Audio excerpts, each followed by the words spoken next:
Grace Mitchell watched her lover murder a woman in cold blood, and in that moment of frozen terror, she realized he had done this before. The only difference was that this time, she had recorded everything on her phone. Grace Mitchell stood at the floor-to-ceiling window of her Century City office, watching the Los Angeles sunset paint the sky in shades of amber and rose.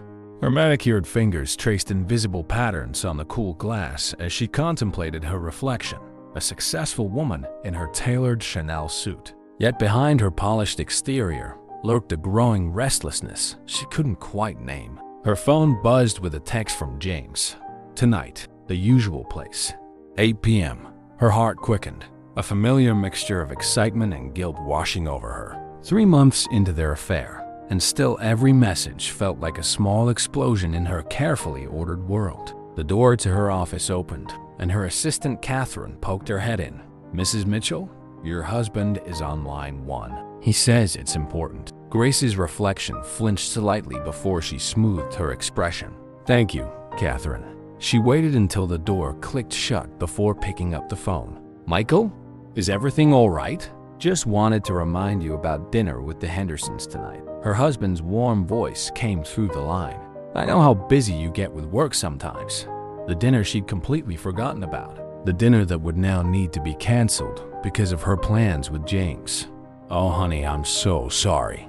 The Peterson account just exploded. "I'll probably be here half the night." The lie slipped out effortlessly, practiced over months of similar excuses. Michael's disappointment was palpable, even through the phone. "Again? Grace, this is the 3rd time this month. Robert's been asking about that investment opportunity." I know. I'll make it up to you. I promise. Maybe we can have them over this weekend." She turned away from the window, pacing her office. The growing collection of lies felt like a weight around her neck, but she couldn't stop. "Not now." "Sure," Michael sighed. "Don't work too hard." "Love you. Love you too." The words felt hollow in her mouth as she hung up. Grace sank into her leather chair, running her fingers through her perfectly styled dark hair. 10 years of marriage to a successful surgeon, a beautiful home in Beverly Hills, a thriving career. She had everything she'd ever wanted. So why did she feel so empty? Why did she keep seeking out the dangerous thrill of her encounters with James Cooper? The rest of the afternoon passed in a blur of meetings and phone calls, but her mind kept drifting to the upcoming evening. James had a way of making her feel alive, of awakening parts of herself she thought had died years ago. He was everything Michael wasn't: unpredictable, intense, slightly dangerous. At 7:30, Grace touched up her makeup and changed into the black dress she kept in her office for client dinners. The lie had become part of her routine, along with the separate phone and the carefully crafted alibis. The drive to the Beverly Wilshire felt both familiar and illicit. The valet recognized her car now, offering a discreet nod as she handed over her keys. In the elevator, she caught her reflection in the mirrored walls, cheeks flushed with anticipation, eyes bright with secret knowledge. James was waiting in their usual suite, a glass of wine already poured for her. "You're late," he said, pulling her into a kiss that tasted of expensive bourbon and forbidden promises. Traffic on Wilshire was terrible, she murmured against his lips, already feeling the intoxicating pull of his presence. James Cooper had the kind of magnetism that made someone forget their principles, their promises, their very sense of self. Later, tangled in expensive sheets, Grace watched the city lights twinkle through the window. James was in the shower, and in these quiet moments, reality would sometimes creep back in. Thoughts of Michael, of their life together, of the person she used to be before all this started. A knock at the door shattered the silence. "Room service," a female voice called out. Grace frowned. They hadn't ordered anything. Before she could say anything, James emerged from the bathroom in a towel. "I ordered some champagne," he explained, moving to answer the door. The young woman who wheeled in the cart couldn't have been more than 25. Pretty, in a fresh-faced way, with blonde hair pulled back in a neat ponytail. But something about her expression made Grace sit up straighter, pulling the sheets around herself. "Hello, Mr. Cooper," the woman said, and her voice had changed. Harder, colder. "Or should I say James Morrison? Or maybe Richard Turner?" James went very still. "I think you have the wrong room." "Do I?" The woman's laugh was bitter. "Like you had the wrong room in Seattle? Or Chicago? How many other women are there, James? How many other lives have you ruined?" Grace watched the scene unfold with growing horror as she realized this wasn't just about affairs or fake names. There was something darker here, something dangerous in the way James's shoulders tensed, in the way the young woman's hand shook as she reached into her pocket. "You owe me," the woman continued. "You owe all of us. And I'm not leaving until what happened next seemed to unfold in slow motion." James lunged forward, his hands wrapping around the woman's throat. Grace heard herself scream as they crashed into the room service cart, sending glasses shattering across the floor. In the chaos that followed, Grace did the only thing she could think of. She ran into the bathroom and locked the door, her heart pounding so hard she thought it might burst. Through the door, she could hear the sounds of struggle, the woman's desperate gasps, James's grunts of effort, then silence. Terrible, absolute silence. "Grace." James's voice came through the door, eerily calm. "Grace, darling, you can come out now. Everything's fine." But nothing would ever be fine again, because in that moment, Grace Mitchell realized she had become witness to something far worse than infidelity, and the choice she would have to make would change everything forever. The next morning found Grace at her desk, hands trembling as she tried to focus on her computer screen. The events of the previous night played on an endless loop in her mind, the sickening thud of the young woman's body, James's calm voice coaxing her out of the bathroom, the way he'd explained everything away as if discussing the weather. She was unstable. Grace, a stalker. These things happen in my position. Desperate people trying to extort successful men. "Don't worry, I'll take care of everything." She'd nodded numbly, gathered her things, and fled. Now, in the harsh morning light, the reality of what she'd witnessed settled over her like a suffocating blanket. Her phone buzzed, another text from James. "Breakfast? We should talk." Grace's stomach lurched. She'd called in sick to work, unable to face anyone, but Michael had already left for surgery when she got home. Her husband, good, honest Michael, had left her a note expressing concern about her recent late nights and suggesting they take a weekend away together. The irony made her want to laugh or cry. She wasn't sure which. A knock on her home office door made her jump. "Mrs. Mitchell?" It was Rosa, their housekeeper of 8 years. "Detective Torres is here to see you." Grace's world tilted sideways. "Already? How could they know?" She smoothed her silk robe, trying to compose herself. "Send her in, please."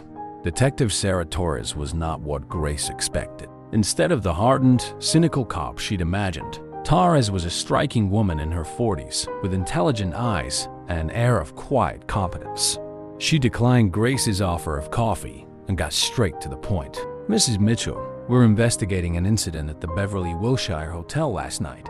Your car was seen in the parking lot around the time of interest." Grace's legal training kicked in automatically. "I often have late meetings there with clients. Marketing can be a demanding field." Torres's dark eyes studied her carefully. "Of course. And would any of these clients include James Cooper?" The name hung in the air between them. Grace felt her carefully constructed world beginning to crack. "I know Mr. Cooper professionally. He's a potential investor in several projects." "Interesting." Torres pulled out her phone, showing Grace a photo. This woman's name was Rachel Sullivan. She was found dead this morning in Griffith Park. Before her death, she made several calls to James Cooper's office. She also had this in her possession. The detective held up an evidence bag containing a familiar gold earring. One Grace had been missing since last night. "Mrs. Mitchell," Torres leaned forward, her voice dropping.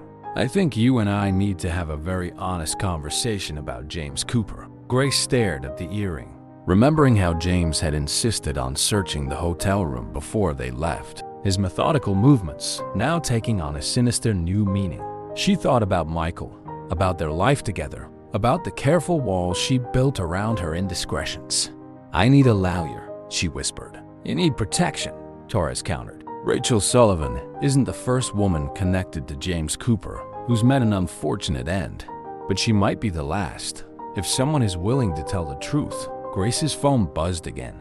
"James, Where are you? We need to meet. Now. He's texting you right now, isn't he? Torres's voice was gentle. Mrs. Mitchell. Grace, you're in danger. But you're also our best chance at stopping him before someone else dies.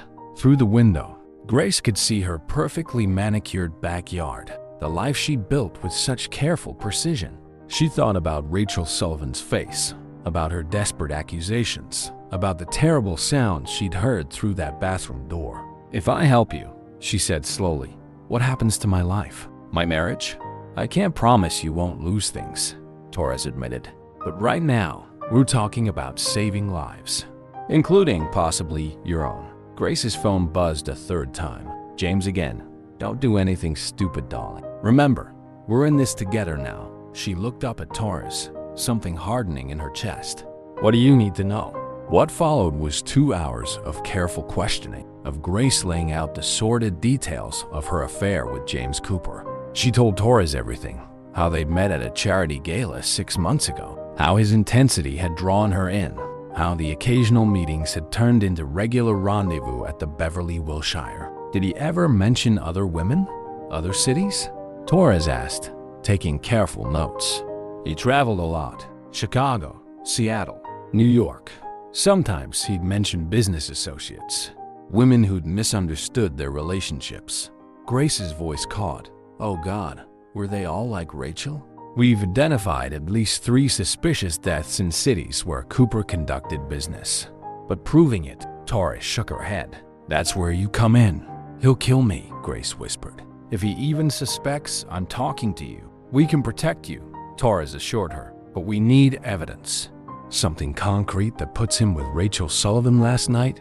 Grace's hands twisted in her lap. I might have something. When I was in the bathroom, I started recording on my phone. I was scared, and I thought having evidence might protect me somehow. I haven't listened to it yet. I couldn't. Torres's eyes lit up. That could be exactly what we need.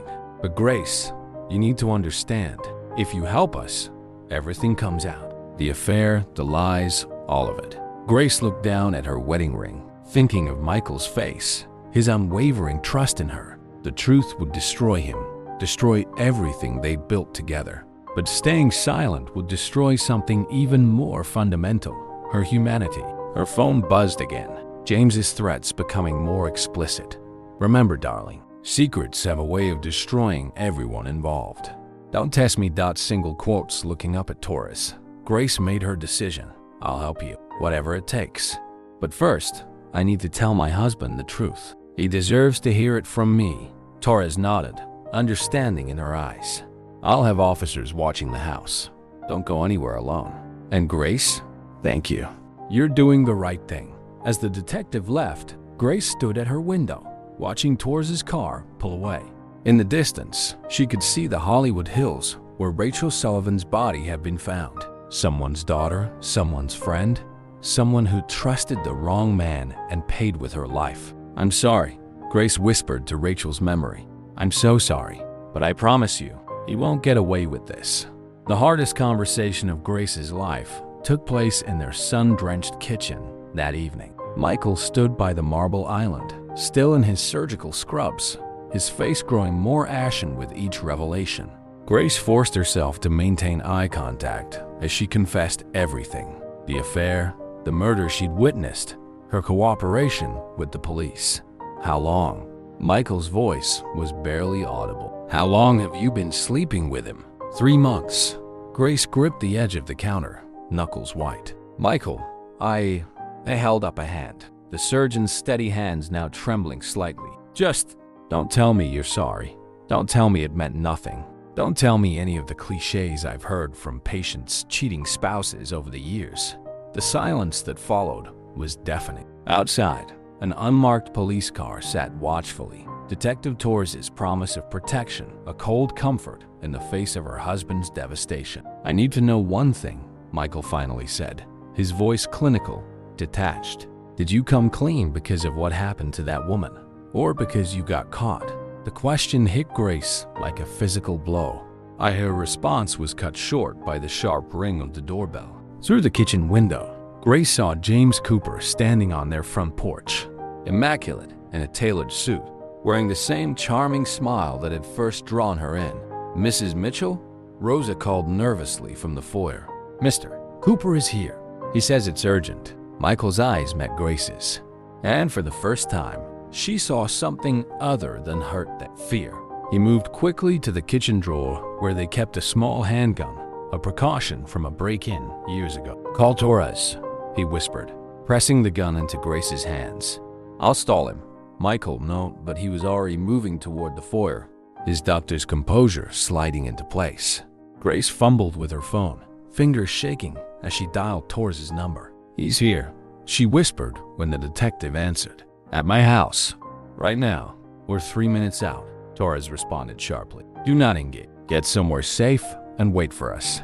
Through the kitchen door, Grace could hear the measured tones of conversation. James's smooth voice carried clearly. "I apologize for dropping by unannounced. Dr. Mitchell, I had some urgent business to discuss with Grace regarding our investment opportunity. My wife isn't feeling well." Michael replied evenly. "Perhaps you could come back another time." "Oh, I'm afraid this really can't wait." "Grace? Darling? I know you're home." The endearment sent chills down Grace's spine. She moved quietly toward the back stairs, remembering Torres' instructions to get somewhere safe. But James's next words stopped her cold. "You know, Michael, Grace never mentioned what a beautiful home you have, especially that lovely garden where Rosa spends so much time with her grandchildren when they visit on Sundays." The threat was subtle but clear. Grace's hand tightened on the gun as she heard Michael's sharp intake of breath. "Get out of my house." Michael's voice had dropped dangerously low. "I just need 5 minutes with your wife," James continued pleasantly, "to discuss some sensitive business matters. You understand, don't you? Doctor-patient confidentiality, lawyer-client privilege. We all have our professional secrets." Grace's mind raced.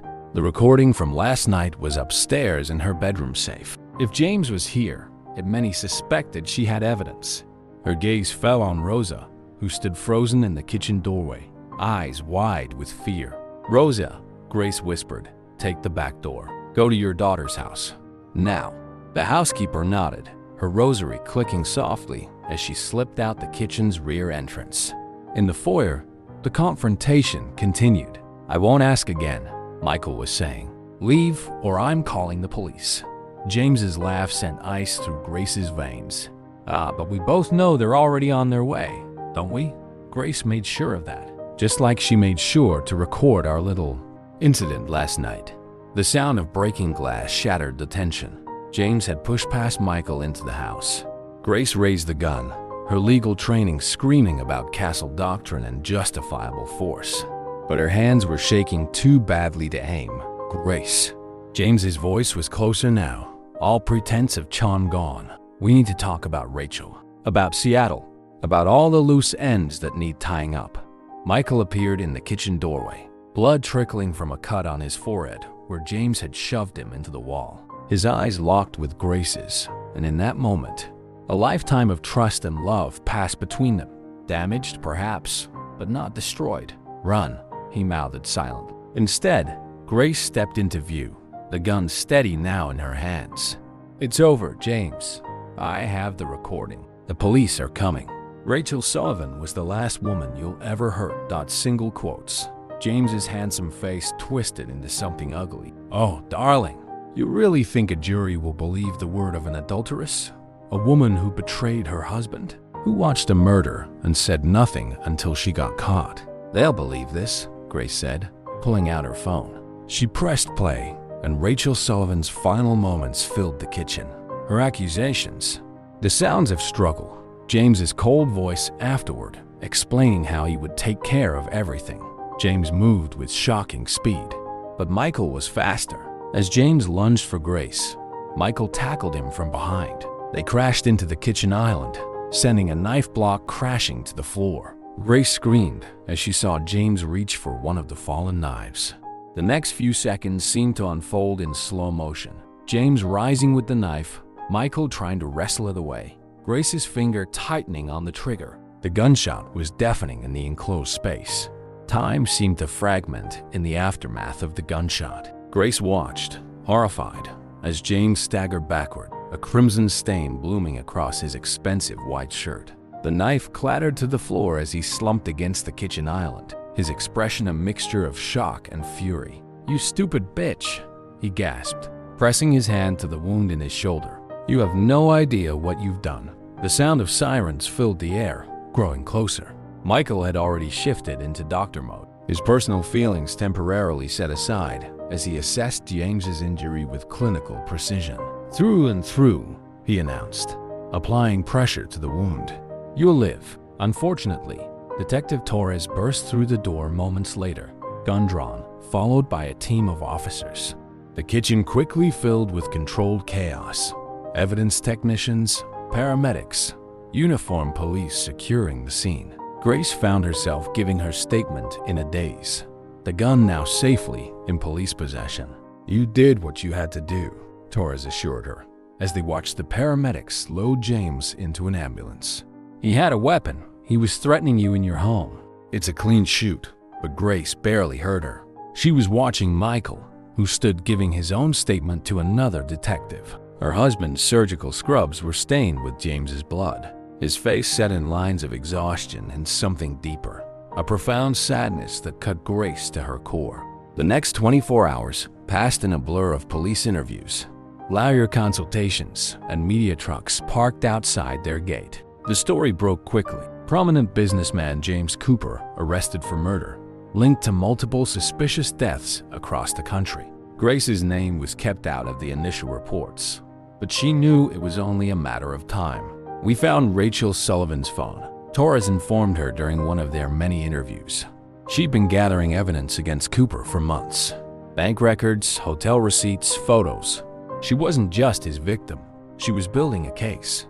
"She was braver than me," Grace said quietly. "I just looked the other way." "Until you didn't," Torres reminded her. "Your recording, combined with Rachel's evidence, gives us what we need to put him away for a long time." But the victory felt hollow. Michael had moved into the guest room, speaking to Grace only when necessary. Their home, once a sanctuary, now felt like a crime scene. Every room held memories that were tainted by her betrayal. Late that night, unable to sleep, Grace found Michael in his study, reviewing patient files. He looked up when she entered, and for a moment, she saw the man she'd fallen in love with, the one who could read her thoughts with a single glance. "I keep trying to understand," he said finally, closing the file. "Not the affair. That's something I'll have to process. But why him? What did you see in someone who could—" He trailed off, unable to finish. Grace sank into the leather chair across from his desk. "He made me feel alive," she admitted. "When everything in my life was so perfect, so controlled, he was dangerous, exciting." She laughed bitterly. "I didn't realize how dangerous until it was too late." "Did you love him?" "No," she answered without hesitation. "I loved the idea of him, the escape he represented. I loved you, Michael. I still do. I just lost myself somewhere along the way." Michael was quiet for a long moment. "When he came at you with that knife," he said slowly, "all I could think was that I couldn't let him hurt you. Despite everything, I couldn't." His voice broke. "What does that say about me?" "It says you're a good man," Grace whispered. "Better than I deserved." "I don't know what happens next," Michael admitted. "I don't know if we can fix this." "I know." Grace stood, wiping away tears she hadn't realized were falling. "But thank you for saving my life, for being someone who would still do that, even after what I did." As she turned to leave, Michael's voice stopped her. "Grace, the DA's office called. They want you to testify against Cooper. Apparently, he's been linked to similar cases in 3 other states." Grace felt a chill run down her spine. "How many women?" "They've identified 5 possible victims. Rachel Sullivan was gathering evidence on all of them." He paused. "If you testify, everything comes out. The affair, your involvement, your career, our private life, it all becomes public record. Would you stand by me?" The question slipped out before she could stop it. "Not as my husband, but just as someone who knows the truth?" Michael's response was interrupted by Grace's phone buzzing. A text from Detective Torres. "Cooper's been asking for you. Says he has information about other victims, but he'll only talk to you." Grace showed the message to Michael, watching his expression darken. It's a manipulation, he said. He's trying to maintain control, even from custody. Probably, Grace agreed. But what if he does know something? What if there are other families out there, waiting for answers?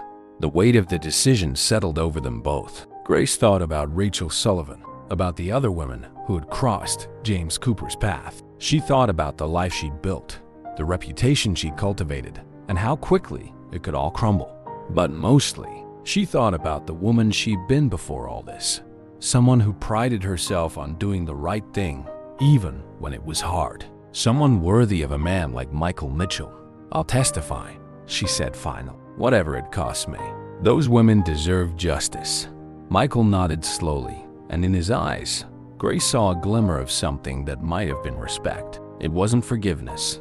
Not yet, but it was a start. The Metropolitan Detention Center cast long shadows in the late afternoon sun as Grace followed Detective Torres through a series of security checkpoints. 2 weeks had passed since the shooting, and James Cooper had been steadily dropping breadcrumbs about other victims, refusing to elaborate unless Grace agreed to meet with him. Remember, Torres briefed her as they approached the interview room. Everything is being recorded. We have officers right outside. If at any point you feel uncomfortable, I'll be fine. Grace interrupted, though her racing heart suggested otherwise.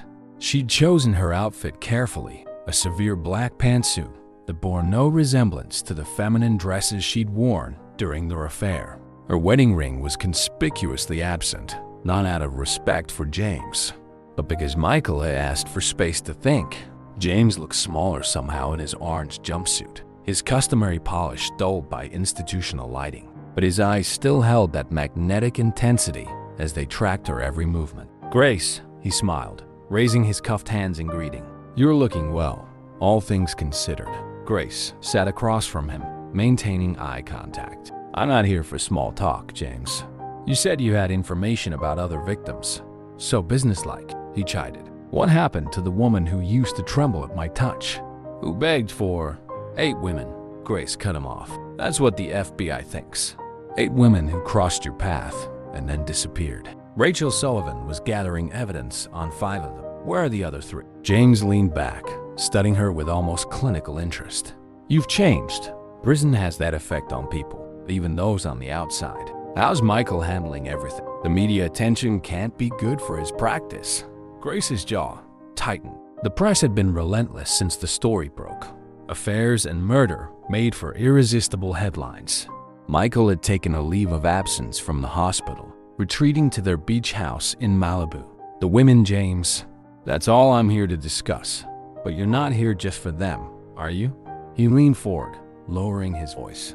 You're here because you need to understand what made you different, why you survived when they didn't. The truth of his words hit her like a physical blow. She had been asking herself that same question every night since Rachel's death. "Fine," she conceded. "Tell me." "You were careful," he said simply. "Controlled. The others, they got messy, emotional." Rachel thought she could play detective, gather evidence. Charlotte in Seattle threatened to tell my board of directors. Elizabeth in Chicago wanted more than I could give. His smile turned cruel. "But you, Grace, you knew exactly what this was. Until you didn't." Grace felt bile rising in her throat as he casually discussed the women he'd murdered. "Their bodies, James. Their families deserve closure." "Families?" he scoffed. "Like your family? How's that working out for you? Has Michael forgiven his faithful wife for fucking a killer?" Grace's hand slammed down on the table before she could stop herself. "Enough. Names, locations. Now, or I'll walk out that door and you never see me again." Something dangerous flashed in James's eyes. "You really think this ends with you walking away? That they'll let you return to your perfect life once you've served your purpose? You're tainted now, Grace. Forever associated with a murderer. Every time someone Googles your name, they'll find me." "Maybe," she acknowledged, her voice steady despite her churning stomach. "But they'll also find that I helped stop you, that I chose truth over self-preservation. Can you say the same?" James was quiet for a long moment, his fingers drumming rhythmically on the table. Finally, he spoke. "Lake Arrowhead. Charlotte Werner is in Lake Arrowhead, near the old dam. Elizabeth Kendall is buried off Highway 101, just south of Santa Barbara. The third. He smiled. Well, let's save something for your next visit. Grace stood, her legs shaking slightly. There won't be a next visit. We'll see. James called after her as she turned to leave. By the way, how's Rosa? Still tending those lovely roses in your garden? Grace froze, her hand on the door handle. The threat was clear, even from behind bars. James still had connections, people who could hurt those she cared about. Goodbye, James, she said firmly, stepping through the door. Torres was waiting outside. We got it all on tape. I'll have teams at both locations within the hour. But Grace barely heard her. She was already pulling out her phone, dialing Michael's number with trembling fingers. It went to voicemail. He still wasn't taking her calls. Michael, she said after the beep, I know you need space. I know I have no right to ask anything of you. But James, he made threats. Against Rosa? Against... She took a shaky breath. I understand if you can't forgive me, but please, be careful. And if you could check on Rosa... She ended the call, following Torres to her car. The detective was already coordinating with search teams, her efficient voice directing resources to the locations James had revealed. He's playing games, Torres commented as they pulled away from the detention center, dragging this out to maintain some sense of control. I know, Grace replied, watching the prison disappear in the side mirror. But as long as he's playing games with me, he's giving us what we need. Those families deserve answers. Her phone buzzed. A text from Michael. Rosa and her family are at the beach house with me. We'll keep them safe. Are you okay? The simple message, the first direct communication from him in days, brought tears to her eyes. Even now, after everything, he was still the man who thought of others first. Whatever happens with us, she typed back. Thank you for being you. Charlotte Werner's body was found exactly where James said it would be, preserved in the cold depths of Lake Arrowhead. The remains were still clad in the Cartier bracelet her mother had reported missing with her, a signature piece that helped make the final identification. Elizabeth Kendall's grave off Highway 101 yielded not only her remains, but also a cache of personal effects that James had kept as trophies. The discoveries made national headlines, but Grace barely registered the media frenzy. She was too focused on the photographs Torres had shown her, images of young, vibrant women who had crossed paths with James Cooper and paid the ultimate price. Their faces haunted her dreams, mixed with Rachel Sullivan's final moments. The Dia wants to make a deal, Torres informed her over coffee at a discreet cafe in Venice Beach. Cooper gives up the location of the third victim, provides details about any others we don't know about, and they take the death penalty off the table. Grace stared into her untouched latte. He won't take it. The power to withhold that information is all he has left. We're building the case without it, Torres assured her. Your testimony, combined with Rachel's evidence and what we found with the other bodies, it's strong. But a conviction would be stronger with you on the stand. I know. Grace watched a young couple walking past their window, hands entwined, oblivious to the darkness that could lurk behind charming smiles and expensive suits. I've already agreed to testify. My lawyer thinks I should focus on the night of Rachel's murder, minimize discussion of the affair. Torres shook her head. The affair is part of his pattern. He chose his victims carefully, successful women with something to lose. The shame of exposure kept them quiet until it was too late. Until Rachel, Grace corrected. She was different. She fought back. So did you? Grace's phone buzzed. Another text from Michael. They had been communicating sporadically, mainly about practical matters. This message was different. Can we talk? In person? Her heart skipped as she typed back a quick agreement. Torres noticed her expression change. Michael? He wants to meet. Grace put her phone away, trying to temper her hope. Probably to discuss divorce arrangements. Don't be so sure, Torres said gently. I interviewed him extensively after the shooting. The way he talks about you, there's still a lot of love there. Love isn't always enough, Grace replied, gathering her things. Sometimes trust matters more. She found Michael waiting at their spot, a quiet bench overlooking the Santa Monica Pier where he had proposed 12 years ago. He looked tired but composed, a surgeon's posture slightly softened by casual clothes. "I got a call from the DA's office," he said after she sat down. "They want me to testify too, about the night Cooper came to our house." Grace felt a stab of panic. "Michael, you don't have to." "Yes, I do." He turned to face her fully. "Because that night showed me something important. When he came at you with that knife, when I saw the terror in your eyes, I realized that despite everything, losing you would destroy me." Tears welled in Grace's eyes. "I don't deserve your protection." "This isn't about deserving," Michael said quietly. "It's about choice. You chose to tell the truth, knowing what it would cost you. You chose to help find those women, even though Cooper could have ruined you. And that night, when it mattered most, you chose to protect our family. I destroyed our family the moment I met him." "No." Michael's hand found hers on the bench. "You damaged it." "Destroyed implies something that can't be rebuilt." Grace hardly dared breathe. "What are you saying?" "I'm saying I'd like to try. Not to go back. We can't go back. But maybe we can go forward. Different, but together." A seagull swooped past them, its cry mixing with the distant sound of waves.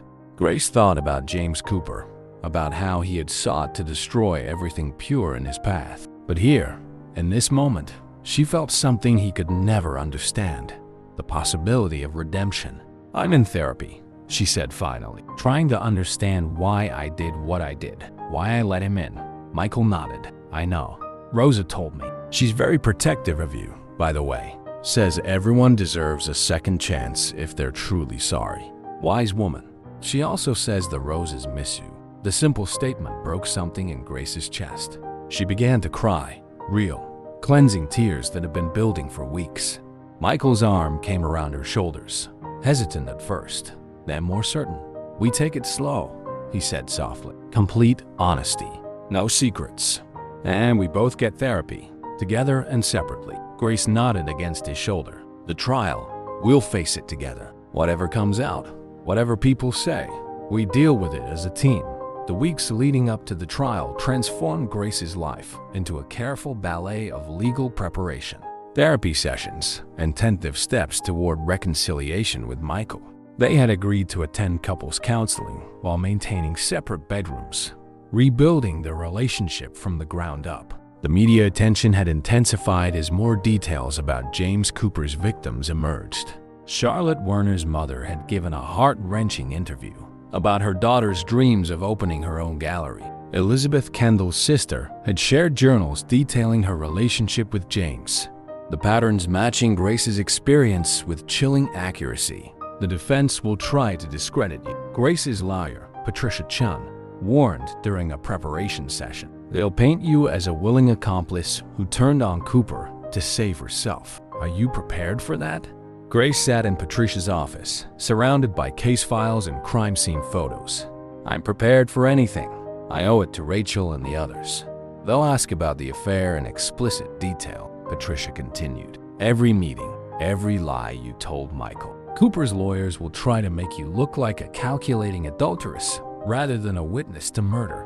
Let them try." Michael spoke up from his position by the window. He had started attending these sessions, supporting Grace while processing his own role in the upcoming trial. "The jury needs to understand how Cooper operated, how he chose his victims, manipulated them." Grace watched her husband's profile, still amazed by his capacity for forgiveness. Their therapy sessions had revealed deeper issues in their marriage.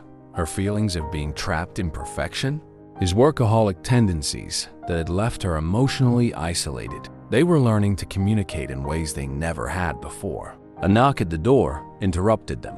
Detective Torres entered, her expression grave. "We found a third victim." The room went silent. Grace felt her heart stop. "Where?" "Catalina Island, a private beach owned by Cooper's Shell Corporation." Her name was Amanda Pierce, a real estate agent from San Francisco. Torres placed a photograph on the desk. Another beautiful woman with a bright smile, forever frozen in time. "When?" Grace asked, her voice barely a whisper. "Based on preliminary forensics, about 8 months ago, right before he met you." The implication hung heavy in the air. Grace could have been next, would have been next, if not for Rachel Sullivan's determination to expose the truth. "There's something else," Torres continued. We found her phone. She recorded her last conversation with Cooper. It's almost identical to what happened with Rachel. The same accusations, the same pattern of violence. Grace closed her eyes, remembering Rachel's voice in that hotel room. How many other women are there, James? Now they knew. 6 confirmed victims, possibly more still undiscovered. 6 women who had trusted James Cooper, who had fallen for his charm and promises, who had paid with their lives when they became inconvenient. The Dion wants to play Amanda's recording at trial, Patricia explained. Along with your recording of Rachel's murder, the jury needs to see the pattern. Michael moved to stand behind Grace's chair, his hand resting lightly on her shoulder. The gesture, small but significant, grounded her. What about Cooper? She asked Torres. How did he react when you found Amanda? He laughed, Torres said flatly. Then he asked when you were coming to visit him again. He's obsessed with you, Grace. You're the one who got away, who exposed him. In his mind, that makes you special. Grace felt Michael's hand tighten on her shoulder. He's not getting anywhere near her again. No, Torres agreed. But his lawyers are demanding one final meeting before the trial. They're claiming he has information about other victims that he'll only share with Grace. Absolutely not, Michael and Patricia said simultaneously. But Grace was already shaking her head. He's lying. There's nothing more to tell. This is just another attempt to maintain control, to keep me dancing to his tune. She stood, gathering her strength. No more games. No more manipulation. We end this in court. Torres nodded approvingly. The trial starts next week. Are you ready? Grace looked at Michael, at Patricia, at the photographs of James Cooper's victims spread across the desk. Women who couldn't speak for themselves anymore. Women who had trusted the wrong man and paid the ultimate price. I'm ready, she said firmly. Whatever it takes. As they left Patricia's office, Michael took her hand. It was a small gesture, but one that would have been unthinkable a few weeks ago. They walked in silence to their car, both lost in thought about the challenges ahead. I'm testifying first, Michael said as they pulled out of the parking lot. The prosecution wants to establish Cooper's violent tendencies through what happened at our house. Grace watched the city lights blur past her window. Are you sure about this? About all of it. Standing by me through the trial, through everything that will come out. Michael was quiet for a moment, navigating through traffic. I'm sure about us, he finally said. The rest, we'll face it together. The Los Angeles County Courthouse loomed before them on the first day of the trial. Its Art Deco facade swarming with media crews and curious onlookers. Grace clutched Michael's hand as they made their way up the steps. Detective Torres and a pair of uniformed officers creating a protective bubble around them. Mrs. Mitchell, is it true you were James Cooper's lover? Dr. Mitchell, why are you standing by your wife? Grace, did you know about the other victims? The questions came like bullets, but Grace kept her eyes forward, remembering Patricia's advice. Don't engage, don't react, just keep walking. Inside, the courthouse's marble halls offered little respite. Families of Cooper's victims sat in small clusters, their grief and anger palpable. Charlotte Werner's mother caught Grace's eye, giving her a small nod of acknowledgement. They had met during trial preparation, sharing tears and stories over coffee. All rise. The courtroom fell silent as Judge Martinez entered. Grace watched James being led in, noting how he had cultivated a more sympathetic appearance. His usual tailored suits replaced by modest courtroom attire, his confident swagger subdued. But his eyes, when they met hers, still held that predatory gleam. The prosecution's opening statement was devastating in its simplicity.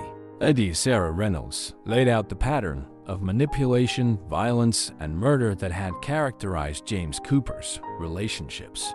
Grace's stomach churned as crime scene photos were displayed. Rachel Sullivan's broken body, Charlotte Werner's waterlogged remains, Elizabeth Kendall's shallow grave. Then came Michael's testimony. Grace watched her husband take the stand, his surgical precision evident in every carefully chosen word as he described the night James had come to their home.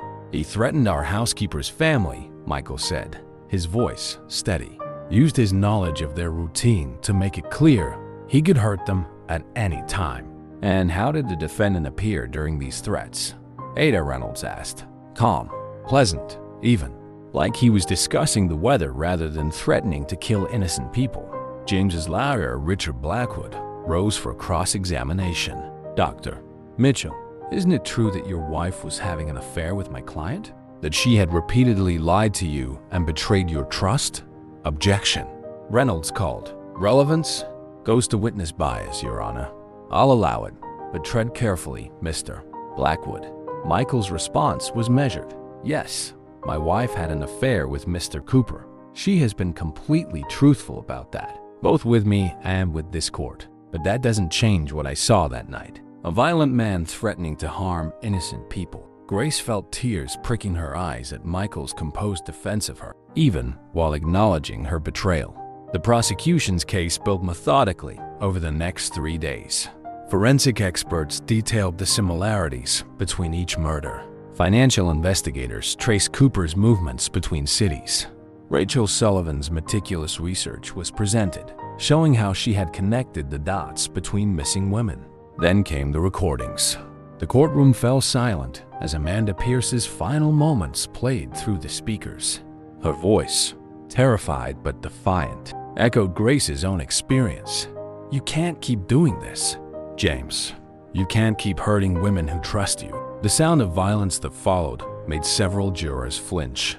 Grace forced herself to listen, owing Amanda that much at least. Rachel's recording came next. Grace had to leave the courtroom for this one, unable to relive those moments.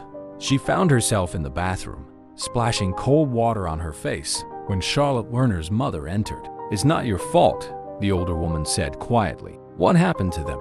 To Charlotte, to Rachel, to Amanda? That's on him, not you." "I should have known," Grace whispered. "There were signs. We all should have known. That's how men like him operate. They make us doubt ourselves, question our instincts." She touched Grace's arm gently. "But you're here now, telling the truth. That's what matters."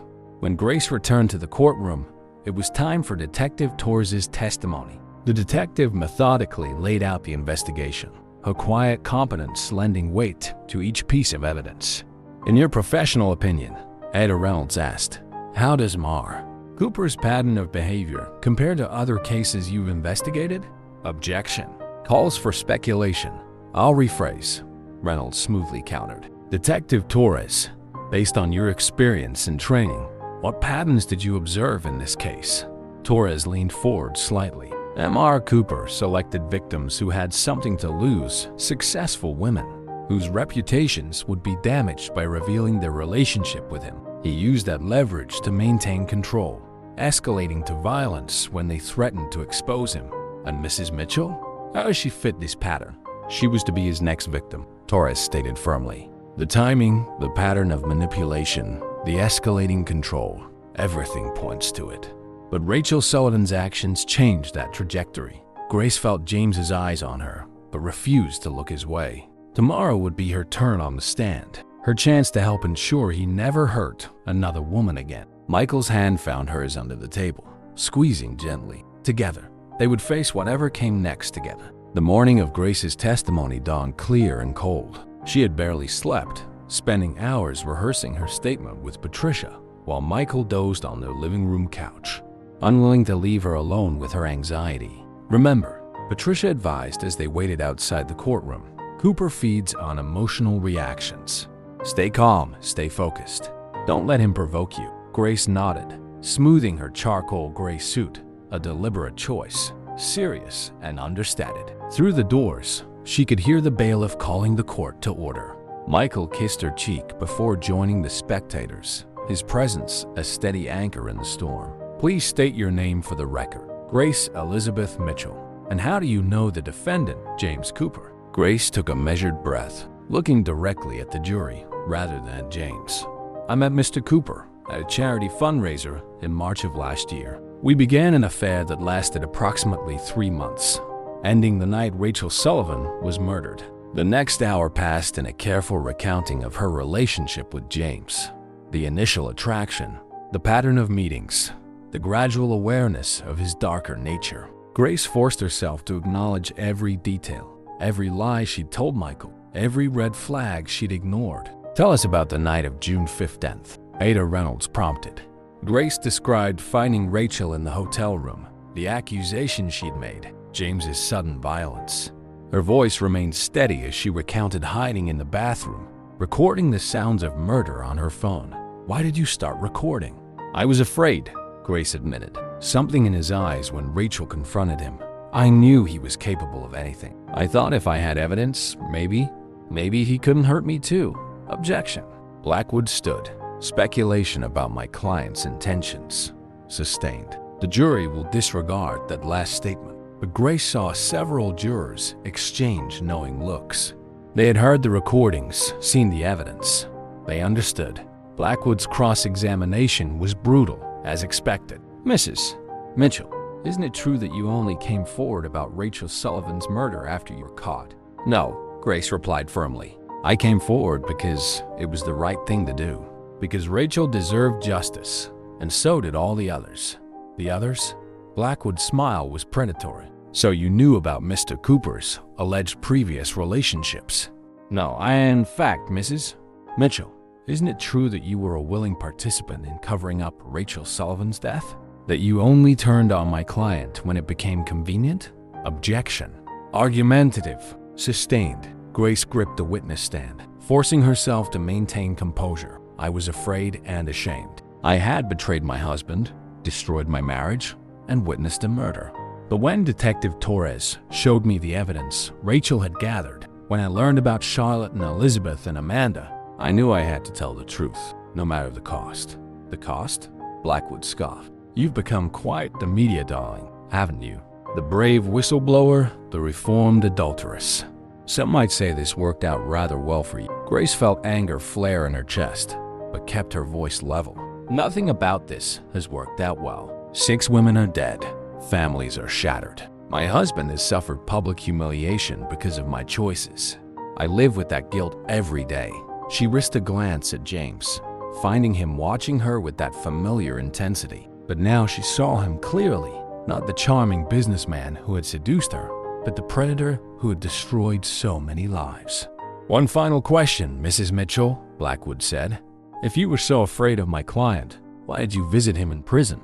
Grace sat straighter. "Because he had information about his other victims. Because their families deserved closure. And because I wanted him to know that he no longer had power over me or anyone else." No further questions. As Grace stepped down from the witness stand, she felt lighter somehow. The truth, however painful, had been spoken. Looking at the jury, she saw understanding in their faces, particularly the women, who perhaps recognized how easily they too could have been drawn into James Cooper's web of manipulation. Michael waited for her outside the courtroom, wrapping her in a fierce hug. "You did it," he whispered. "It's over." But it wasn't quite over. As they turned to leave, Grace heard a commotion behind them. James had broken away from his guards, lunging toward her with manacled hands. "You think this changes anything?" he snarled before the officers could restrain him. "You're mine, Grace. You'll always be mine." Grace turned back slowly, facing him one last time. "No, James, I was never yours. None of us were. We were just women who trusted the wrong man. But now everyone knows exactly who you are." The guards dragged him away, his mask of civilization finally cracking to reveal the monster beneath. Grace watched him go, feeling Michael's protective arm around her shoulders. "Let's go home," she said softly. The jury took less than 6 hours to reach their verdict. Guilty on all counts. 6 charges of first-degree murder, attempted murder, witness intimidation, and a host of lesser charges. James Cooper would spend the rest of his life in prison, with no possibility of parole. Grace sat between Michael and Detective Torres as the verdicts were read, watching James's face for any reaction. He remained impassive, but his eyes told a different story. The cold fury of a predator finally caged. Outside the courthouse, Charlotte Werner's mother hugged Grace tightly. "Thank you," she whispered. "My daughter can rest now." One by one, the victims' families came forward, not with condemnation for her role in James's life, but with gratitude for her part in bringing him to justice.